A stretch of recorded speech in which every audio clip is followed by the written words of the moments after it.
For sure, we need to divide the process for the strategy part and from the operational part. Yes, there are different approaches towards the strategic part and different approaches towards operational procurement, as we can say, strategic and operational.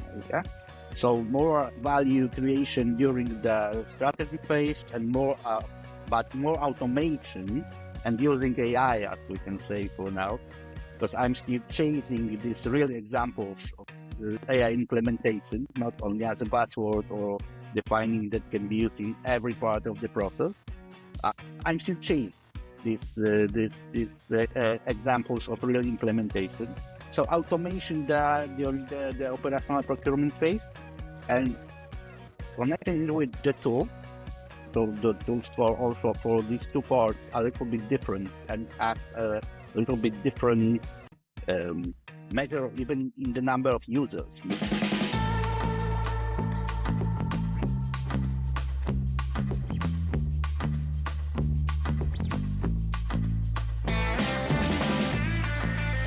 Thank you for joining another edition of The Never-Ending Climb for a Stronger Supply Chain and Procurement for Companies Running SAP. Today, we have the pleasure of being joined by Grzegorz Filipowski.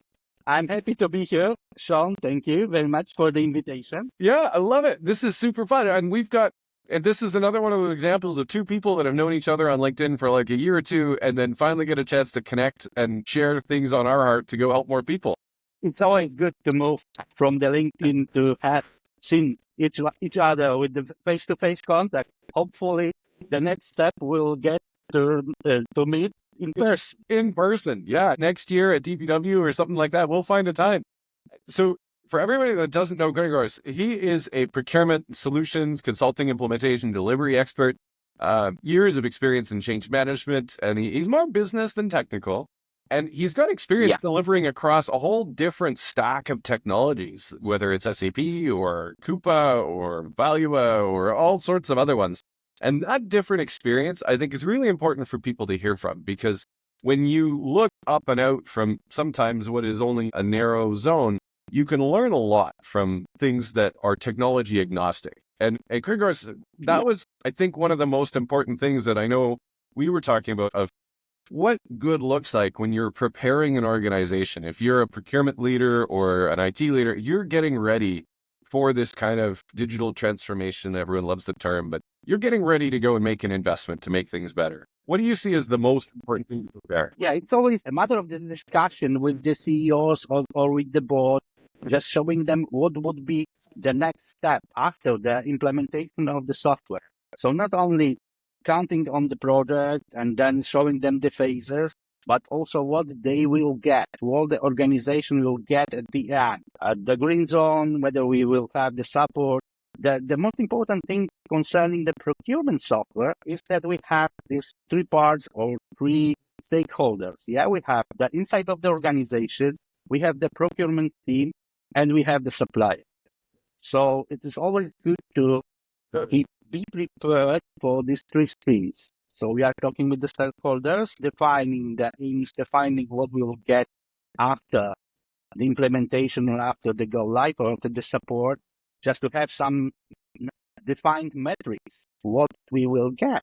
How will the organization benefit from the technology? The second part is the procurement by itself. So whether we have the small, medium, or the big organization, multinational especially, so we have different approaches. We have different needs. We have the different needs is on the national, international level. The different need is on the basis on the policy or on the CE level or other platforms. And the third one is with the suppliers. So we need to know at the beginning or even before the beginning of thinking about the implementation, if our suppliers or if our market, the local one or the international one, is ready to be a part of the implementation. So this is interesting with whether we are talking, because Marketplan is also a provider of the end-to-end our own procurement suite. So we are in the middle of the development with the roadmap, listening to the market, and also showing our expertise and our software, amongst others, of course. As I told you before, I'm managing is technology agnostic. So we know how to deliver the project, we know how to prepare the communication, we know how to manage the change, and whether it is SAP or Evalua or our own software, it, it doesn't matter actually for now. Whether we have the shiny, I don't know, 3 or features here or 3 features there, the most important things are people, process, and technology. Technology as a third one. So always in that order. Yeah, there's all kinds of different hammers that you can use to drive in a nail. Yeah. And the point is, you need to hold the things together at the end of it, not just drive in the nail. It's a little bit like, why does somebody buy a drill? Well, they buy the drill because they need to make a hole in something. It's not so much the drill, it's the hole that they need. Yeah, the tool by itself can be used the proper way or in the bad way. Yeah. Yeah, absolutely. And, and we're looking at that. I know the people process technology, obviously the next one to get into is process and what a solid process looks like. I'd love it if you could share an example of what a process, maybe there was an organization that thought this was a good process. They thought that's what good looked like. And then they got to understand what good looks like and what that difference looks like. If you can share a story about going from what they knew and they thought was good to what good really looked like and how that was a solid process, that would be amazing. Yeah, actually, it was the case because we are approaching the. I cannot say the name of the organization, but it was quite a big one. 23 entities among Poland and CE region, with all the different process of acceptance of the purchase. Or actually, it was a purchase inquiry. It was not a purchase, but a purchase inquiry. It was a company based in Warsaw, but commercial from one part and public from the other part. So they have the mixed processes connected with the choosing suppliers according to the public procurement law and also basing on the internal regulation. And they have the 14 steps of acceptance. And it was paper-based. It was paper-based before we had approached. We have approached with the end-to-end platform, but after discussion with the board, we decided to implement in the first 4 weeks, just the part of the process connected with the electronic acceptance. So we put the paper acceptance because we are making also the process out. So it took to get all these 14 signatures, and it was not dependent on the value. So every purchase order, every purchase inquiry need to go the same way, whether it was $3 million or then, I don't know, $100, yes, or $30, $50, yeah. So we make a benchmark. We during the audit we find out the KPIs. So it took almost 33 days in the average to go with this paper through the whole building and get all this acceptance. Wow. And yeah, it was defined to get it in the 4 weeks. So we did it. And also we shortened the acceptance paths, making it dependent on the value. That was the first dependency. And the second one dependent on the category. Just on the basic analysis of the categories, not into the last detail, but just to catch it into the system to get the first statistic, what was bought by the organization. We didn't have time to deliver the whole spend analysis to the last detail. So we just implemented it, and the project goes further with the business definition, with the preparation of the documentation, preparation of the system implementation, and with all the further steps. And during that, this project lasted around a year. So after 4 weeks, we have a tool to get all the info, what is bought by this 26 company. Because it was the central office and also this 26 companies. So we were, during the project, we were gathering the info and also shortened the acceptance time from 36, as I told you, at an average, to 12 days, with the shortage of the parts and with these two differentiations, so only the category and the volume, and we cut it and then added other module to support the whole end-to-end process. So that's the one case. And the second one that I would like to share, connected with the effectiveness of the delivery of the project. We have a project in every sector, the sourcing part, so from the inquiry to contract, so source to contract part, and we started the project delivering the e-auctions, as I said, because we have also a team that is delivering the e-auctions as a service, as a BPO.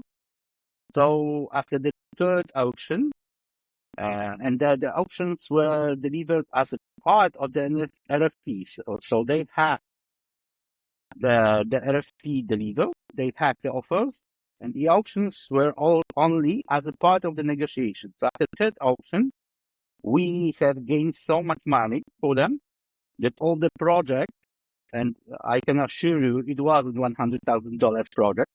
So the whole project paid off. That's So awesome. all the other stuff that we delivered there and get the money was already paid after 3 months. I think these examples of where you can take, from 4 weeks to cut it by half, or I know similarly from a earlier story of taking from 4 weeks with paper to just a day or two or a few days and electronically. This we know. There are a lot of other organizations that are still doing this more manually, or maybe they still need physical ink signatures on things that could be and should be done digitally. So creating the opportunity for this to be done in something that's from this millennium, 24, 25 years later, we need to be doing things digitally, not going and collecting autographs. And this is but there are still one of many the most organizations. frequent. Yeah, it's one of the most frequent things that holds people up, is making sure that this is understood, that it is now what good looks like is doing it digitally. And if you're still autographing something for an approval, not just the contract itself, but even most of those can be done digitally, then it's time to join this millennium. And I think that's a wake-up call for a lot of organizations that are stuck there. And there's probably a lot of people that kind of accept it. So I love that this is a great opportunity to just make it simple. Going from solid process, even as you get to what good looks like, good in 1990 is very different from good in 2020. And that 30 years is a huge, huge difference. So that idea of what done looks like, and I know the idea of the never-ending climb is you are never done. You don't stand still. You keep moving. Yeah, that's and also my point. This improvement. So important. So what would you offer as advice for helping teams get to that process excellence and make it simple as possible without oversimplifying? For sure, we need to divide the process for the strategy part and from the operational part. Yes, there are different approaches towards the strategic part and different approaches towards operational procurement, as we can say, strategic and operational. Yeah. So more value creation during the strategy phase and but more automation and using AI, as we can say for now, because I'm still chasing these real examples of AI implementation, not only as a buzzword or defining that can be used in every part of the process. I'm still chasing these examples of real implementation. So automation during the operational procurement phase and connecting it with the tool. So the tools for these two parts are a little bit different and have a little bit different measure even in the number of users. Yeah, for the strategic procurement, you have the users from the procurement part of the organization, so 10, 20, 50 people. But on the operational side, you have thousands of requisitors, for example, or catalog users. As I told you on the beginning of our interview here, so the important part is to define the metrics, not only metrics as to have it go live, have it ready, and to just signing off the project, but after 3 months, after 1 month, after 1 year, after 2 years, just to have these metrics tracked by the real usage of the technology, not only by the definition. So, and listening, that the feedback loop from the users and also from the supplier need to be in place. So we need to know if they are using it, if they are good with it, if something can be by something can be tweaked or something can be delivered the other way. Or sometimes, based on my experience, after the greenfield implementation, so after 3 months, we're gathering some inputs that were really, really easy to be implemented. And it was delivered by the provider, by the software provider, or by us free of charge, as we define it as a must-have. And we tweaked it, and it delivered totally different metrics that just going up with the satisfaction towards the system. So important is to have this never-ending climb. I just love this sentence that you are proposing. So, and all the whole series and all the guys that are connected with it. So to know that it is a journey, it is more than a marathon than a sprint. And these three factors, people, process, technology, are in play. Yeah. I think this idea of focusing on empathizing those people that are really going to be either bringing the change to life or letting it die as the idea is so important.